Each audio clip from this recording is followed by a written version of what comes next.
기출문제도 그렇고 혹은 모의고사 이런 문제들도 그렇고 단 한 번도 평균 60점이 나온 적이 없었습니다.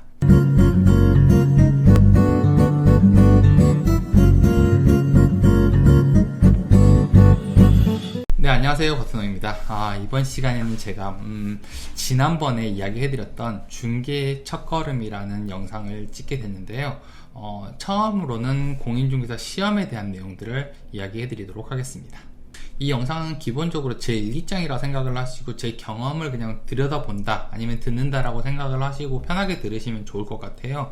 제가 어떻게 공인중개사 시험을 준비를 했는지에 대한 부분들을 알려드릴 건데, 공인중개사 시험을 합격하신 분들이라면 저 친구도 저렇게 합격을 했구나 이렇게 생각을 하시면 좋을 것 같고, 아직 공인중개사 시험을 안 보신 분들이라면은 저렇게 해야지 합격하겠구나 라고 하면서 좀 참고를 하셨으면 좋겠습니다. 좀 편하게 들으셔도 괜찮을 것 같아요.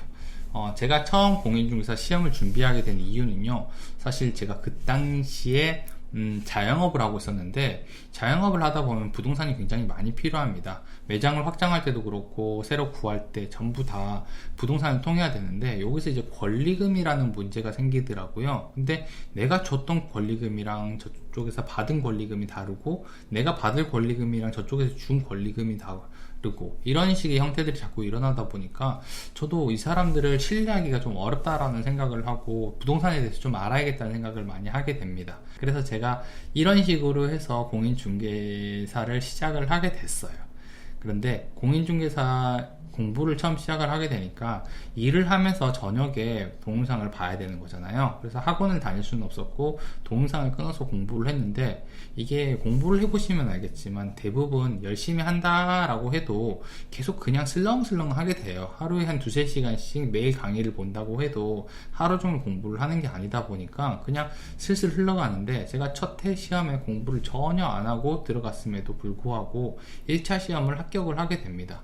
그건 지금도 제가 의아스러워요. 저는 당연히 떨어질 줄 알았고, 시험을 봤을 때도 하나도 몰랐는데 정말 하늘이 도왔는지 굉장히 많이 맞았더라고요. 그래서 제가 그때 당시 환급으로 하는 동영상을 끊었었는데 1차 시험에 환급을 받았어요. 그러니까 환급을 받을 때도 동영상 그 회사에서 저한테 물어보더라고요. 어떻게 이 정도 강의를 보고 합격을 할 수 있었느냐라고 물어보는데, 저도 의아했습니다. 시험 보고 나서 당연히 떨어졌다고 생각했었거든요. 그리고 그 다음 해에도 사실 그렇게 1차 시험을 합격하다 보니까 그 다음 해에도 그런 식으로 공부를 했어요. 근데 2차 시험은 절대 그렇게 합격을 못하는 거였더라고요. 그래서 2차 시험은 당연히 떨어졌습니다. 그렇게 좀 시간이 지나고 이제 제가 실제로 공인중개사 일을 한번 해봐야겠다, 부동산 일에 관심을 가지게 되고 해봐야겠다 생각을 해서 공인중개사 시험을 다시 준비하게 돼요. 그때는 이제 동차로 해서 합격을 해봐야겠다 생각해서 준비를 했는데, 이게 동영상을 끊고 한참 동안 공부를 했는데도 전혀 점수가 올라갈 기미가 없는 거예요. 한 번도 점수 가까이도 가보지를 못했어요. 그러다 보니까 제가 한 6월인가 7월 정도 됐을 때 이러면 안 되겠다라는 생각이 듭니다. 그래서 그때 하던 일들을 모두 멈추고 공부에 집중을 해야겠다 해서 바로 독서실을 끊고 공부를 시작합니다. 그렇게 한 달 정도를 했는데도 점수는 전혀 안 나왔어요. 평균 점수가 한 40점? 30점에서 40점대가 그렇게 나오는 거예요. 이거는 심각한 거잖아요. 이거 진짜 안 되겠다 싶어서 독서실과 도서관을 왔다 갔다 하면서 매일 출근을 하기 시작했어요. 그때 여름인데 진짜 더웠거든요. 그래도 전혀 그런 생각 안 나고 공부해야겠다 이 생각만 해서 계속 공부만 했어요. 그러다가 이제 도서관에 가보니까 조금 저랑 비슷한 공부를 하시는 분들이 있더라고요. 군데군데 책을 보면 왔다 갔다 해보면 알잖아요. 그래서 그 책을 보고 저 사람도 공인중개사 하는구나 라고 생각했는데, 어느 날 보니까 이분들은 학원을 다니신 것 같아요. 그래서 듬성듬성 모여서 커피도 마시고 자기들이 싸운 음식도 먹고 하면서 놀고 있더라고요. 그래서 저도 옆에서 그냥 커피 마시면서 잠깐 쉬고 있는데, 이분들은 대부분 다 합격 점수가 나와서 그냥 유지하는 정도였는데, 그 얘기를 듣고 나니까 제가 더 힘든 거예요. 나는 아직 40점대밖에 안 나오는데 어떡하지? 60점을 어떻게 넘지? 라고 생각을 해서 그때부터 공부 시간을 늘리기 시작합니다. 저는 하루에 16시간 정도 공부를 했어요. 이 16시간이라는 시간은 사실 잠자는 시간이랑 밥 먹는 시간 빼면 아무것도 없는 시간이에요. 그냥 왔다 갔다 하는 시간까지 합치면요, 나머지는 전부 다 공부만 했다라고 생각을 합니다. 이게 어쩔 수 없었던 게 우리가 보통 10월 마지막 주에 시험을 보기 때문에 한 7월 정도는 점수가 나와줘야 되거든요. 근데 저는 7월이 돼서도 40점대에 머물러 있었으니까 이때부터 3개월 동안은 미친듯이 공부만 했어요.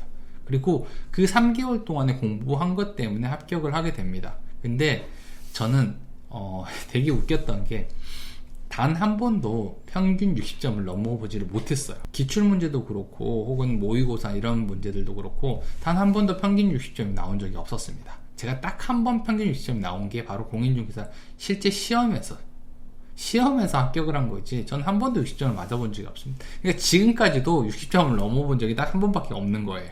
근데 다행히 그게 시험이었고 저는 자격증을 받았습니다. 그렇게 딴 자격증을 가지고 저는 지금 7년째 공인중개사 일을 하고 있고요. 아주 저랑 적성도 잘 맞고 재밌는 일이라고 생각을 하고 있어요. 저는 제가 특별히 공부를 못한다거나 아니면은 불성실하다거나 이렇게 생각하지 않습니다. 그냥 시험 자체가 굉장히 어려운 시험이고 양이 많다라고 생각을 하거든요.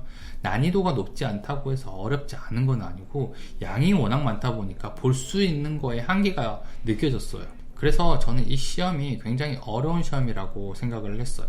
지금도 그렇게 생각하고 있습니다. 저는 정말 그날 빼고는 나머지 날은 전부 다 합격을 못했기 때문에 이 시험은 굉장히 어렵다고 생각을 하고 굉장히 다른 분들 존경스럽게 생각을 하는데, 대부분 사람들이 이 자격증을 이렇게 어렵게 딴 다음에 장롱 속에 넣고 있어요. 이게 문제가 뭐냐면은 일을 할 곳이 부족합니다. 특히 나이가 좀 많으신 분들은 전혀 취업 자체를 할 수 없게 만든 시스템이 있어가지고 사실 요게 한 번도 써보지 못하시는 분들이 많거든요.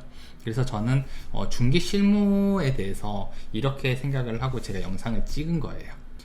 중개 실무를 몰라서 못 시작한다 그러면은 그럼 내가 알고 있는 중개 실무를 좀 알려드리면 되지. 이 중개 실무라는 게 어떻게 무슨 실체가 있는 게 아니고 책이 있는 게 아니다 보니까 대부분 경험들이란 말이에요. 제가 그 경험들을 그냥 하나씩 알려주고 에피소드처럼 해주고, 그리고 많은 분들이 보고 구독과 좋아요 눌러주면 저도 기분 좋고 저도 많은 사람들이 알아봐주면 좋은 거거든요. 그래서 지금 이 영상을 찍는 거기 때문에 여러분들이 전혀 부담스럽게 생각을 하실 필요는 없을 것 같아요. 그냥 편하게 남의 일기장 읽는다? 아니면은 뭐 재미있는 책을 읽는다? 에세이를 읽는다라고 생각을 하고 들으시면 좋을 것 같아요. 준비가 되어 있지 않다고 하더라도 저처럼 얼마든지 할 수 있고요. 저도 멘토가 없었고 알려준 사람이 없었습니다. 그냥 하다 보니까 경험이 쌓였고 이 경험을 통해서 이렇게 하면 되는구나, 그리고 공부를 해야 될 내용들을 알게 되더라고요. 그래서 기본적인 부분, 기초적인 부분만 좀 알면 되는 거고, 사실 종이와 펜만 있다면 누구든지 글씨를 쓰거나 그림을 그릴 수 있습니다. 우리가 뭐 되게 잘하는 화가라든지 작가처럼 그렇게 가치 있는 것들을 만들어낼 필요는 없거든요. 중개사 자격증이 있으면 중개를 할 수 있다, 이렇게 생각을 하고 접근을 하시면 좋습니다. 중개는 영업이라서 이렇게 하면 된다 이런 방법 같은 건 없어요. 그래서 제가 이야기하는 부분들을 좀 참고하셔가지고 한번 해보시면 좋고요. 절대 겁먹지 않으셨으면 좋겠어요. 그 경험들은 제가 가지고 있는 거니까 여러분들이랑 좀 잘 공유를 해서 이렇게 한 단계씩 간다라고 생각을 하면 좋을 것 같고요. 저는 다음번에는 조금 더 재밌는 내용으로 다시 영상을 찍도록 하겠습니다.